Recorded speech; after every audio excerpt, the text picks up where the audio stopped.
Cigarette smoking is injurious to health. It causes cancer. इतना tar आपको बहुत बीमार बना सकता है। चित्रपटाच्या आधी सुरू होणारी ही मालिका जाहिरात तुम्हाला इरिटेट करते का? ऑफकोर्स सिगरेटने नुकसान वगैरे होतं मान्य आहे, परंतु किती लोक ती ऍड सिरियसली पाहतात आणि फॉलो करतात हे तुम्हा आम्हा सर्वांनाच चांगलं माहितीये। तर या ऍडला पाहून इरिटेट होणारे केवळ आपणच नाही तर खुद्द दिग्दर्शक आणि अभिनेतेही आहेत। डायरेक्टर अनुराग कश्यप आणि त्याच्या सोबतीला आपला मराठी अभिनेता गिरीश कुलकर्णी या दोघांनीही अशीच काहीशी प्रतिक्रिया दिली आहे। अनुराग कश्यप याचा अगली हा चित्रपट लवकरच रिलीज होईल। अर्थातच याआधी या चित्रपटाने कान्स फिल्म फेस्टिवलला हजेरी लावली आहे। तर या चित्रपटाच्या आधी अँटी स्मोकिंगची ही नेहमीची जाहिरात चिकटवण्यास अनुराग कश्यपचा नकार होता आणि त्याने चक्क बॉम्बे हायकोर्टात तक्रार दाखल केली आणि त्याला खंबीर सपोर्ट केला ते गिरीश कुलकर्णी याने। या अँटी स्मोकिंग डिस्क्लेमरची काही गरज नाहीये, कारण एकतर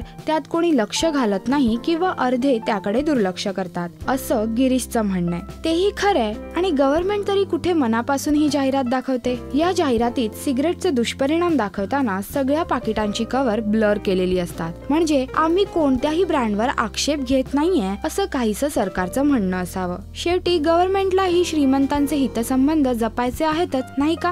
त्यामुळे रटाळ हिपोक्रेसी करण्यापेक्षा अनुराग आणि गिरीशच्या मतांना सपोर्ट करणं बरंच आहे, नाही का? तरीही तुम्हाला हे म्हणणं किती बरोबर वाटतंय हे आम्हाला नक्की कळवा। नमस्कार, मी सिद्धार्थ जाधव। Subscribe to Rajshri Marathi.